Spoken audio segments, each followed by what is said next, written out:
بنایا۔ اسی لیے بزرگوں نے لکھا ہے اگر موسیٰ علیہ السلام کی امت میں کوئی ابو حنیفہ پیدا ہو جاتا تو آج موسیٰ علیہ السلام کی سیرت پوری محفوظ ہوتی۔ اگر عیسیٰ علیہ السلام کی امت میں کوئی امام ابو حنیفہ پیدا ہو جاتا تو وہ عیسیٰ علیہ السلام کی سیرت کو گم نہ ہونے دیتا۔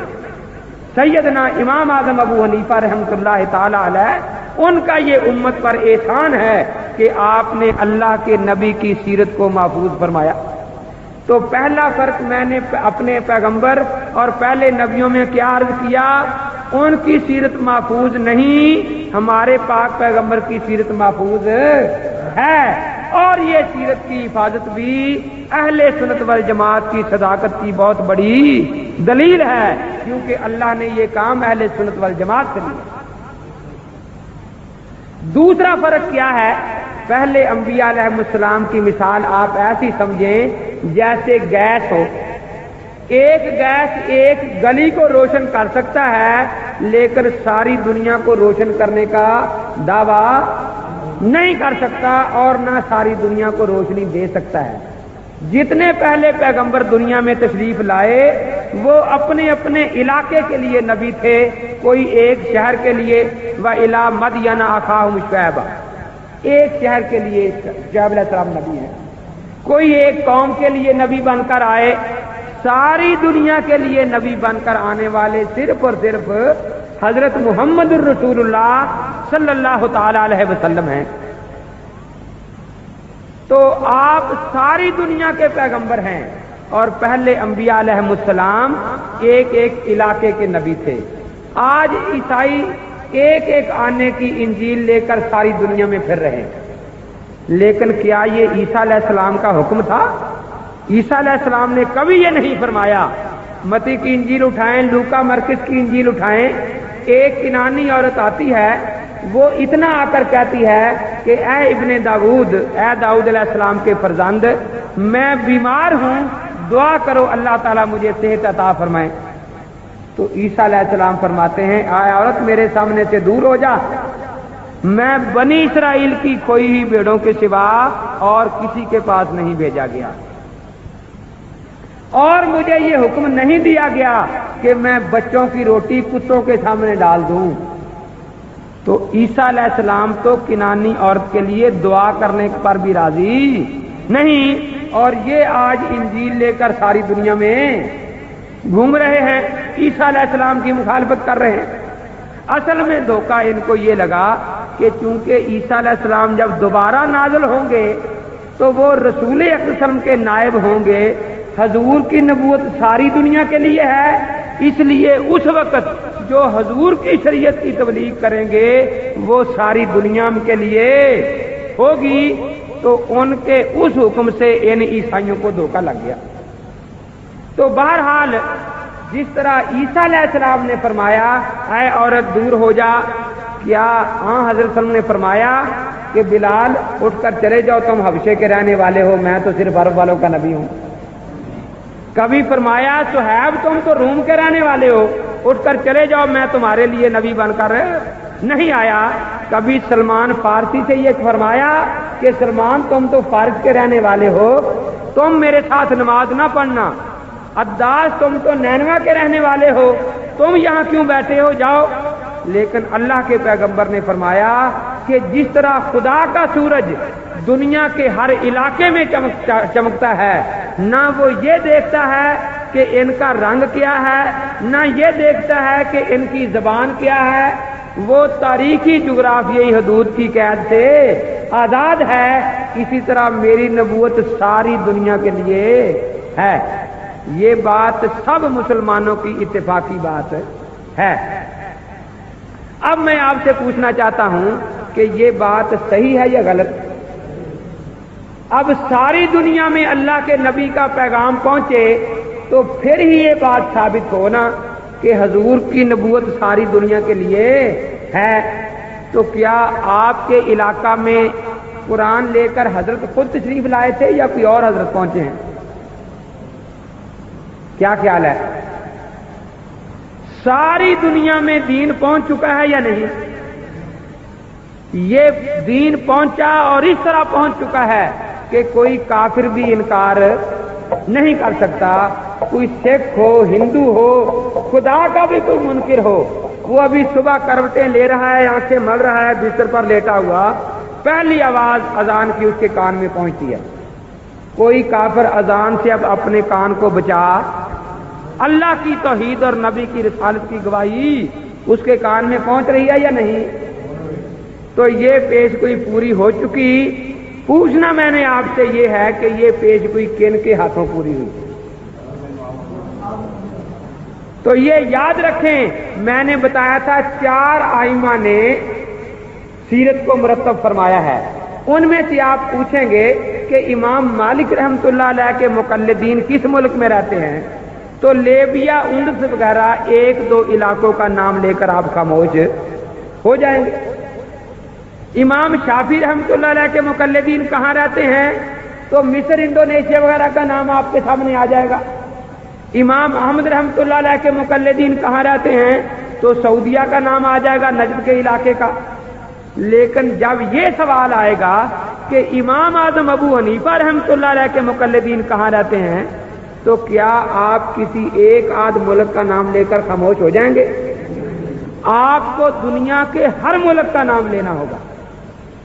دنیا کے کسی ملک کی تاریخ اٹھا کر دیکھیں کہ یہاں اسلام کون بزرگ لائے ہیں، آپ کو پتہ چلے گا کہ وہاں اسلام لانے والے بزرگ حنفی ہیں. تو اللہ تبارک و تعالی نے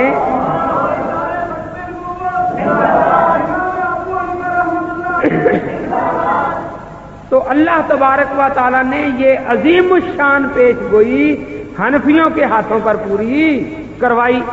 آپ کے اس لاہور شہر میں سید علی حجویری المعروف داتا گنج بخش صاحب رحمۃ اللہ تعالی علیہ عین اس دن تشریف لائے ہیں جس دن سید حسین زنجانی رحمۃ اللہ علیہ کا جنازہ لاہور سے اترا.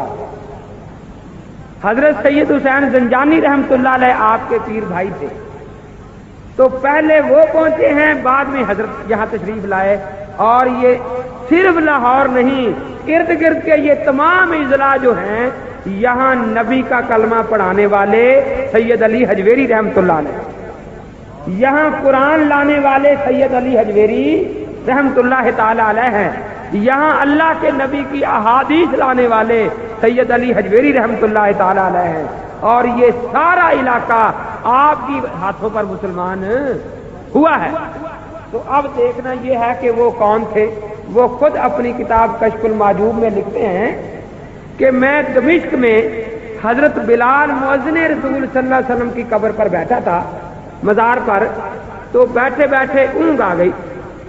میں یہ دیکھتا ہوں کہ میں حرم پاک میں بیٹھا ہوں مکہ مکرمہ میں، اور باب بنی شیبہ سے حضرت صلی اللہ علیہ وسلم حرم شریف کی طرف داخل ہو رہے ہیں، اور آپ نے ایک بوڑھے کو اٹھایا ہوا ہے اور پاؤں پکڑ پکڑ اس کو چلا رہے ہیں جیسے ہم بچے کو چلایا کرتے ہیں.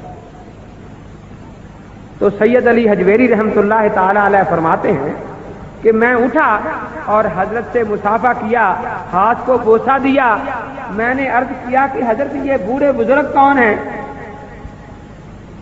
تو اللہ کے پاک پیغمبر نے جو فرمایا وہ یاد رکھنے والی بات ہے. فرمایا ہوا اماموں کا و امام اہل دیارے کا ابی حنیفہ، یہ تیرے بھی امام اور جس علاقے میں جا کر تو نے اسلام پھیلانا ہے اس سارے علاقے کے امام اعظم ابو حنیفہ رحمۃ اللہ تعالی علیہ. تو اب یہ دیکھیں کہ یہاں اسلام لانے والے یہ بزرگ حنفی ہیں. یہاں آپ کی شاہی مسجد ہے، سنہری مسجد ہے. یہ انگریز کے دور سے پہلے کی ہے یا بعد کی؟ تاریخی چیزیں ہیں نا یہ. آپ کسی موافق مخالف سے ان مساجد کے بنانے والے اہل سنت والجماعت حنفی ہیں. اور ہمارے دوستوں کی سب سے پہلی مسجد کینیا والی مسجد بنی اور انگریز کے دور میں بنی.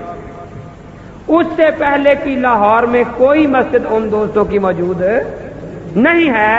تو جتنے بھی آثار قدیمہ آپ دیکھیں گے وہ سب کے سب اہل سنت والجماعت حنفیوں کے ہیں. سید علی حجویری رحمۃ اللہ تعالی علیہ یہ واقعہ لکھنے کے بعد ایک بڑی عجیب بات لکھتے ہیں. فرماتے ہیں کہ اس سے یہ معلوم ہوا کہ امام ابو حنیفہ رحمۃ اللہ علیہ نبی کی سنت پر چلنے والے ہیں. لیکن فرماتے ہیں کہ ایک بڑا دقیق فرق ہے. ایک بزرگ کو آپ نے دیکھا کہ اللہ کے نبی آگے آگے جا رہے ہیں اور وہ بزرگ حضرت کے پیچھے قدموں پر قدم رکھ کر چل رہے ہیں. حضرت کے پیچھے قدموں پر قدم رکھ کر چل رہے ہیں. تو اس کی تعبیر یہی ہوئی کہ یہ شخص حضرت کی سنت کی پیروی کر رہا ہے، آپ کے قدم بقدم چل رہا ہے. فرماتے ہیں یہ صورت بھی تابعداری دکھانے کی ہے. لیکن امام ابو حنیفہ رحمۃ اللہ علیہ کے بارے میں مجھے یہ نہیں دکھایا گیا کہ اللہ کے نبی آگے آگے چل رہے ہوں اور امام ابو حنیفہ رحمۃ اللہ علیہ پیچھے قدموں پر قدم رکھ کر چل رہے ہوں.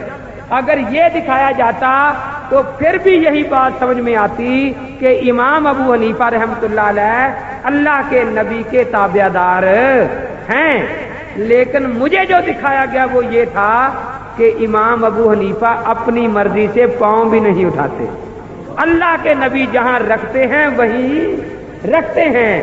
جس طرح مجھے دکھایا گیا اس سے میں یہ سمجھا کہ امام اعظم ابو حنیفہ رحمۃ اللہ علیہ فنا فی الرسول ہیں. انہوں نے اپنی مرضی بالکل ترک فرما دی ہے. اللہ کے نبی کا جو کچھ ارشاد ہے بالکل وہی کچھ ان کی فقہ ہے. شاہ ولی اللہ رحمۃ اللہ علیہ بھی فرماتے ہیں، فیوز الحرمین میں لکھتے ہیں کہ ایک دن میرے دل میں یہ خیال آیا کہ میں بہت بڑا عالم ہو گیا ہوں، اب مجھے ابو حنیفہ یا کسی اور امام کی تقلید کی ضرورت نہیں. لیکن پھر میں یہ سوچتا تھا کہ جو مجھ سے بھی بڑے بڑے عالم ہیں وہ تو تقلید کرتے ہیں. میرے ذہن میں یہ بات کیوں آ رہی ہے؟ اب ابن حجر جیسا حافظ الحدیث امام شافعی کا مقلد ہے، ابن حمام جیسا حافظ الحدیث امام ابو حنیفہ کا مقلد ہے. امام یحییٰ بن معین رحمہ اللہ تعالی علیہ تذکرۃ الحفاظ میں لکھا ہے کہ 10 لاکھ حدیث کے حافظ تھے، 10 لاکھ حدیث کے. اور ساتھ ہی یہ لکھا ہے کانا یفتی بقول ابی حنیفہ تھا، وہ فتویٰ ابو حنیفہ کے قول پر دیا کرتے. تو وہ تو 10 لاکھ حدیث کے حافظ ہو کر بھی امام ابو حنیفہ کی فقہ کے محتاج تھے. اور آج ہمارا دوست ایک صفحہ کسی کتاب کا پڑھ کر کہتا ہے کہ مجھے تقلید کی ضرورت نہیں. تو شاہ ولی اللہ رحمۃ اللہ علیہ فرماتے ہیں جب یہ میرے دل میں ایک کشمکش سی شروع ہوئی کہ جس ولی اللہ کو دیکھو وہ مقلد، جس محدث کو دیکھو وہ مقلد، جس مفسر کو دیکھو وہ مقلد. حضرت مجدد ثانی رحمۃ اللہ علیہ فرماتے ہیں ہما شیران جہاں بستائی سلسلان، اس دنیا میں جو اسلام کے بڑے سے بڑے شیر گزرے ہیں وہ امام ابو حنیفہ کی تقلید میں بندھے ہوئے ہیں. روبا سے چشانت کے بغسلت این سلسلہ رہا. اب کوئی لومڑی یہ چاہے کہ میں اس زنجیر کو توڑ دوں تو فرمایا کہ یہ اس کے بس کی بات نہیں ہے. مجدد صاحب رحمۃ اللہ علیہ جیسے بزرگ بھی امام اعظم ابو حنیفہ رحمۃ اللہ علیہ کے مقلد ہیں. تو فرماتے ہیں پھر میں روضہ اثر پر بیٹھ گیا، درود پڑھتا رہا، دعا کرتا رہا کہ یا اللہ صحیح بات کی طرف ہدایت فرما.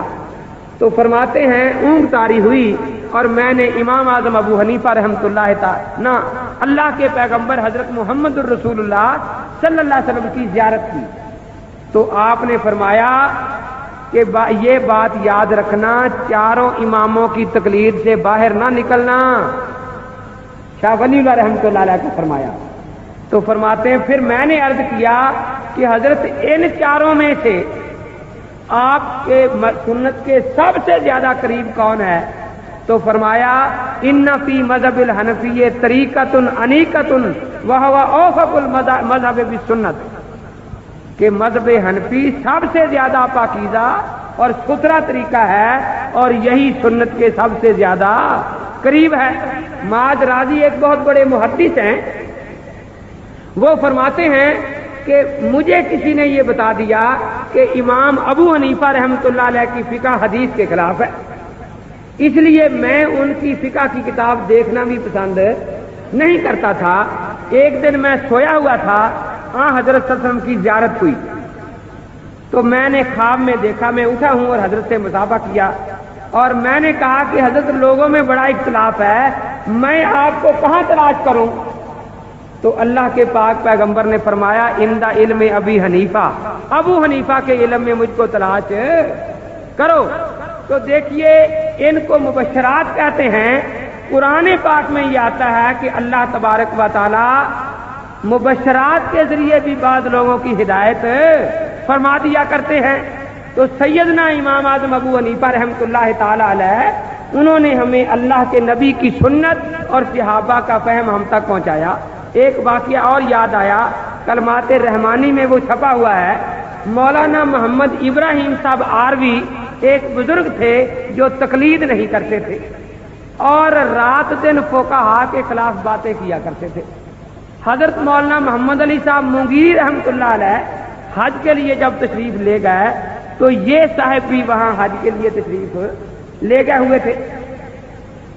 مولانا محمد علی صاحب مونگیری رحمۃ اللہ تعالی علیہ بہت بڑے بزرگ گزرے ہیں ہندوستان میں، بہت بڑے پیر تھے اور بہت بڑے عالم بھی تھے، صاحب کشف بزرگ تھے اور ختم نبوت کے اتنے شہدائی تھے کہ جب قادیانی کی تحریک اٹھی تو اپنے مریدوں کو لکھا کہ قادیانیت کی مخالفت میں ان کے خلاف کام کرنے میں اگر تہجد کی نماز رہ جائے تو بے شک چھوڑ دینا، لیکن اس فتنے کے خلاف ڈٹ کر مقابلہ کرنا۔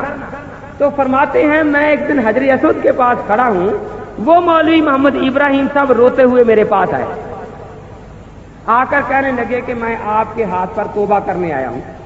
میں بڑا حیران تھا کہ کیا بات ہے۔ انہوں نے کہا کہ میں مدینہ طیبہ تھا تو وہاں بیٹھا درود پاک پڑھ رہا تھا، مجھے نیند آ گئی تو خواب میں یہ دیکھتا ہوں کہ حضرت صلی اللہ تعالی علیہ وسلم ایک تخت پر بیٹھے، آپ کے دائیں طرف چاروں خلفاء بیٹھے ہیں، سب سے قریب ابو بکر صدیق رضی اللہ تعالیٰ عنہ، پھر حضرت عمر رضی اللہ تعالیٰ عنہ، پھر حضرت عثمان رضی اللہ تعالیٰ عنہ، پھر حضرت علی کرم اللہ تعالیٰ وجہ، اور بائیں طرف چاروں ائمہ فقہ بیٹھے ہیں، سب سے قریب امام اعظم ابو حنیفہ رحمۃ اللہ علیہ، پھر امام مالک رحمۃ اللہ علیہ، پھر امام شافعی رحمۃ اللہ علیہ، پھر امام احمد بن حنبل رحمۃ اللہ علیہ۔ فرماتے ہیں کہ لوگ جاتے ہیں اور حضرت سے مصافحہ کرتے ہیں۔ میں 3 دفعہ دروازے کے سامنے آیا لیکن مجھے پیچھے دھکیل دیا گیا، میں کھڑا رو رہا ہوں۔ میں کہتا ہوں کہ حضرت کے دروازے پر پہنچ کر بھی مصافحہ نصیب کیوں نہیں ہو رہا؟ تو میں نے پھر دور سے سامنے کھڑے ہو کر عرض کیا کہ حضرت میرا جو گناہ ہے مجھے بتا دیا جائے، آپ کے دروازے پر حاضر ہو کر بھی مجھے یہ مصافحے کی نعمت نصیب نہیں ہو رہی۔ تو آپ نے فرمایا کہ امام ابو حنیفہ تجھ سے ناراض ہیں۔ فرماتے ہیں میں نے اسی وقت توبہ کی اس مطلب سے، امام اعظم ابو حنیفہ رحمۃ اللہ علیہ سے معافی مانگی تو حضرت صلی اللہ تعالی علیہ وسلم نے میرے ساتھ مصافحہ فرمایا کہ پھر میں نے سوچا کہ مولانا محمد علی مغیری مکہ مکرمہ میں ہیں، میرے علاقہ کے بزرگ ہیں، میں ان کے ہاتھ پر جا کر توبہ کر لوں تاکہ وہ اس بات پر گواہ بھی رہیں۔ یہ بات العدل اخبار میں بھی چھپی تھی، وہ فائل بھی ہمارے پاس ہے اور ان کی سیرت میں بھی یہ واقعہ چھپا ہے۔ تو بہرحال میں یہ عرض کر رہا ہوں کہ ساری دنیا میں اسلام کو پھیلانے کا سہرا صرف اور صرف حنفیوں کے سر پر ہے۔ کسی ملک کی تاریخ اٹھا لے، صحابہ کے منکرین جس ملک میں بیٹھ کر آج صحابہ کو گالیاں دے رہے ہیں، حضرت عمر رضی اللہ تعالیٰ عنہ کو برا بھلا کہتے ہیں، وہ ملک حضرت عمر نے فتح کر کے دیا ہوا ہے۔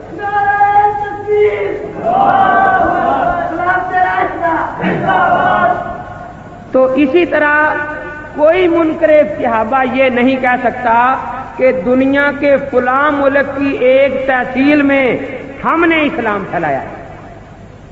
اسی طرح کوئی منکر حدیث یہ نہیں کہہ سکتا کہ فلاں ملک کے فلاں علاقے میں اسلام پھیلانے کا سہرا کسی منکر حدیث کے سر پر ہے۔ اسی طرح کوئی فقہ کا منکر یہ نہیں کہہ سکتا کہ دنیا کے فلاں علاقے کے صرف ایک تھانے میں اسلام پھیلانے کا سہرا کسی منکر فقہ کے سر پر ہے۔ تو اللہ تبارک و تعالی نے یہ عظیم الشان پیش گوئی جو ہے کہ یہ دین ساری دنیا میں پھیلے گا، یہ حنفیوں کے ہاتھ پر پوری کرائی۔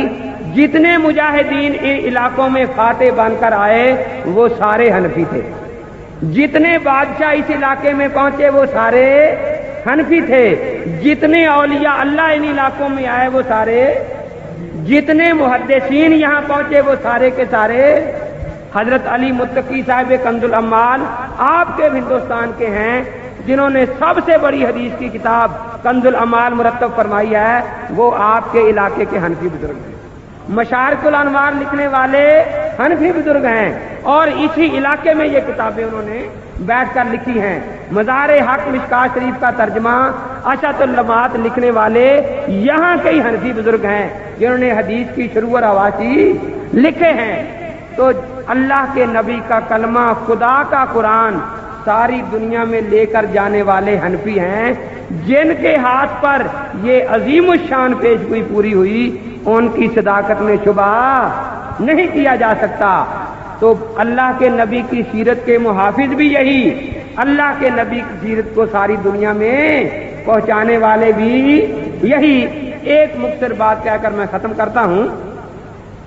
پہلے نبی وقتی طور پر ان کی نبوت تھی ایک خاص زمانے کے لیے، انہوں نے جو معجزات دکھائے وہ کتابوں میں تو درج ہیں، لیکن آج ان کا کوئی معجزہ دنیا میں ظاہر نہیں ہو رہا اور نہ موجود ہے۔ اللہ کے آخری نبی حضرت محمد الرسول اللہ صلی اللہ تعالی علیہ وسلم چونکہ خدا کے آخری نبی ہیں، قیامت تک کے لیے پیغمبر ہیں، اس لیے آپ کا سب سے بڑا معجزہ قرآن آج بھی موجود ہے اور قیامت تک موجود رہے گا۔ اللہ کے پیغمبر نے آ کر دنیا کو یہ پیغام دیا کہ بھئی دیکھو، اس دنیا میں کچھ چیزیں ہیں جن کو تم مانتے ہو انسان نے بنائی ہے، یہ مکان انسان نے بنایا ہے، یہ سپیکر انسان نے بنایا ہے، اور کچھ چیزیں ایسی ہیں جن کو تم کہتے ہو خدا نے بنایا ہے۔ تم کہتے ہو سورج، چاند، آسمان۔ خدا اور انسان کی بنائی ہوئی چیزوں میں فرق کیا ہے؟ انسان کی بنائی ہوئی چیز کی نقل انسان بنا سکتا ہے، لیکن خدا کی بنائی ہوئی چیز کی نقل ساری دنیا مل کر، تو جس طرح خدا کے کام کی پہچان یہ ہے کہ ساری دنیا مل کر اس طرح کا کام نہ کر سکے، خدا کے کلام کی پہچان بھی یہی ہے کہ ساری دنیا مل کر اس طرح کا کلام نہ بنا سکے۔ تو میں یہی کہتا ہوں کہ یہ کلام خدا کا ہے، ساری دنیا مل کر اس کی ایک چھوٹی سی صورت کے برابر بھی کلام نہیں بنا سکتی۔ چنانچہ تاریخ آپ کے سامنے ہے، ساری دنیا عاجز رہی اور آج تک عاجز ہے۔ مشن اسپتال، مشن سکول کھول کر انجیلوں کے ورق پڑھائے جاتے ہیں، لیکن قرآن کا یہ مطالبہ نہیں۔ لاکھوں صفحات تقسیم کیے جا رہے ہیں، قرآن نے کہا کہ لاکھوں صفحات لکھنے کی ضرورت نہیں۔ اس طرح نوکری چھوکری کے جھانسے دے کر مسلمانوں کو اغوا کرنے کی ضرورت نہیں۔ صرف 3 سطروں کی ایک چھوٹی سی صورت یہ لکھ کر لے آؤ، کسی زمانے میں لے آؤ، قرآن پاک اپنا دعویٰ واپس لے لے گا۔ لیکن جس طرح وہ عاجز تھے، آج بھی ساری دنیا عاجز ہے۔ آپ کا معجزہ قیامت تک کے لیے زندہ ہے۔ اس طرح کچھ پیش گوئیاں آپ کی اب بھی وقتاً فوقتاً پوری ہوتی رہتی ہیں۔ میں نے جس زمانہ میں مشکات شریف پڑھی، اس میں یہ حدیث آئی کہ ایک زمانہ آئے گا کہ گانے سے کوئی بچ نہیں سکے گا، گانے والی عورت کی آواز سے۔ تو میں حیران تھا کہ خدا جانے بھی کیا بنے گا، ہر گھر میں آ کر ہر عورت گانے والی ہو جائے گی، یا کم کم ایک عورت گایا کرے گی۔ تو ریڈیو کے آنے سے پتا چل گیا کہ ہر گھر میں گانے والی عورت کی ضرورت نہیں، ایک عورت ریڈیو اسٹیشن پر گائے گی، کھیت میں بھی آواز پہنچ رہی ہے، گھر میں بھی پہنچ رہی ہے اور اللہ کے نبی کا یہ فرمان پورا ہو رہا ہے کہ عورت کی گانے کی آواز سے بچنا دشوار. آپ نماز پڑھ رہے ہیں پھر بھی کسی صاحب نے ریڈیو رکھا ہوا ہے, اور آج کل تو ریڈیو قبض کشا بھی ہے, لوگ لیٹرین میں بھی ساتھ لے جاتے ہیں, کہتے جب تک یہ نہ سنیں اجابت صحیح نہیں ہوتی کہتے. تو ایک مجھے کہنے لگا کہ جب تک میں ریڈیو اپنے گدھے کے گردن میں نہ باندھوں یہ چلتا نہیں ہے, ریڈیو پر لگا ہوا ہے. اب اندازہ لگائیں, ایک دن میں ایک زمیندار کے پاس بیٹھا تھا, اس کا نوکر ہے, اس نے کہا بھی آج پانی لگانا ہے رات کو. اس نے کہا جی ریڈیو دو گے تو پھر لگے گا ورنہ پانی نہیں لگے. کہتا جی میں کیا کروں, اگر ریڈیو پاس ہو تو میں پانی اچھی طرح باندھ سکتا ہوں, اگر پاس نہ ہو تو وہ پانی مجھ سے اچھی طرح باندھا نہیں جاتا. اسی طرح حضرت صلی اللہ علیہ وسلم نے یہ پیشگوئی فرمائی تھی کہ عیسیٰ علیہ السلام مقام لد پر دجال کو قتل کریں گے. جب سے انگریزوں نے یہ دنیا چھاننی شروع کی اس وقت سے انگریزوں نے منہ میں زبان نہیں ڈالی. رات دن کہتے تھے کہ ہم نے اجلسیں تیار کر لی, ساری دنیا کے سروے کر لیا, دنیا کے کسی ملک میں لد نام کا مقام موجود نہیں ہے. قادیانی نے کہا کہ لد سے مراد لدھیانہ تھا جہاں میں نے بیعت لی. اس نے کہا کہ اس حدیث کا معنی لد سے مراد لدھیانہ تھا. تو اسی طریقے سے یہ لوگ تعویلیں کرتے رہے, لیکن قربان جائیے مسلمانوں کے ایمان کے, کافروں کے اعتراضوں سے ڈر کر اس لفظ کو تبدیل نہیں کیا. اور آج اسرائیل کا جو ہوائی اڈا ہے اس کا نام انہوں نے خود لد رکھا ہے. تو اندازہ لگائیں قتل گاہ تیار ہو چکی ہے. اب زمانہ قریب ہے کہ قاتل اور مقتول بھی آ جائیں.